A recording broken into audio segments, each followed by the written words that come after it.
सनातन संस्कृति में विघटन ना हो, भाई बहनों का प्रेम बना रहे। कोई भी बाहर का व्यक्ति यहाँ आकर हमारे व्यक्तियों का काम व्यापार को अगर ठप करता है तो बहुत बड़ी घटना है।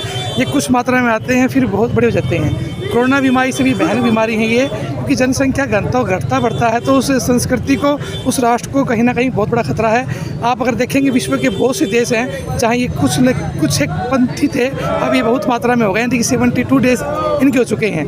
तो कहीं ना कहीं हमारे जो आज का पंचायत का निर्णय है कि यहाँ पर इतने लोग आ चुके हैं जिनका कोई आधार कार्ड नहीं है, अगर है तो वो किसी भी हिंदू नाम से रह रहे हैं, दुकान पर उनके बोर्ड नहीं है।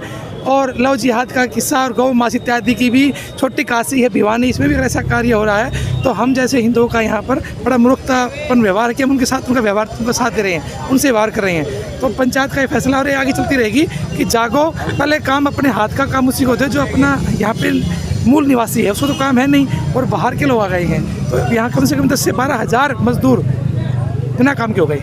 सर, कोई भी व्यक्ति कानून के दायरे में आके कहीं भी काम कर सकता है, ऐसे में ऐतराज़ क्यों? अगर हमारा व्यक्ति जो यहाँ काम कर रहा है उसको काम से निकाल जा रहा है किसी एक कुछ रूप में, कानून कहता है 500 रुपये में, वो तो नाम छुपा रहे हैं। कोई अशोक बना, कोई विनोद बना, कोई राकेश बना है, तो कानून तो पूरा निभाए ना।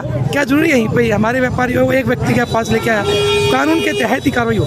ये तो मार्केट का नियम है, जो भी सस्ता उपलब्ध कराएगा वो लेगा। ये तो पूरी दुनिया में वर्ल्ड वाइड इकोनॉमी ही इसी आधार पर चलती है, तो हम इस प्रकार की इकोनॉमी को कैसे? ये सस्ता का माहौल ही नहीं है। वो केवल अपना अराजकता फैलानी है, अराजकता अपने तत्व फैलाने, अपने आप को बिठाना है, उसके बाद वो महंगा कर देंगे। एक पॉलिसी है, किसी को बिठाने के लिए पहले कुछ मार खाओ और फिर उसको ख़त्म कर दो, एक पॉलिसी है।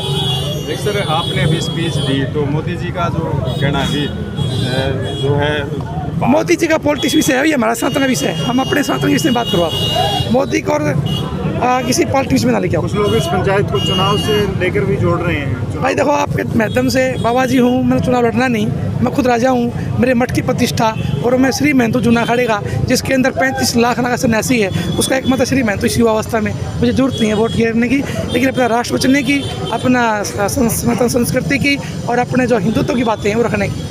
महात्मा का काम है, मठ जो है, मठ मंदिर हैं, वो अपने प्रचार के लिए विमुक्त हैं, उन्हें किसी से भी कोई जरूरत नहीं है। अगर हमारी पद्धति है वही लिप्त हो रही है, क्योंकि हमने देखा, आप यहाँ देखा, हमने देखा बरेली में, हमारे बंदाइयों में जब हमारे बड़े बड़े आश्रम थे, आज वहाँ पर चारों तरफ से घेर लिया गया है। तो वो घटना यहाँ ना घटे, इसके लिए सचेत किया जा रहा है। सर, आपने कहा कि भी चुनाव आप नहीं लड़ेंगे, पार्टी यदि आप नहीं चुनाव लड़ेंगे तो नहीं, वो बहुत से लोग लड़ने के लिए चुनाव। ठीक है।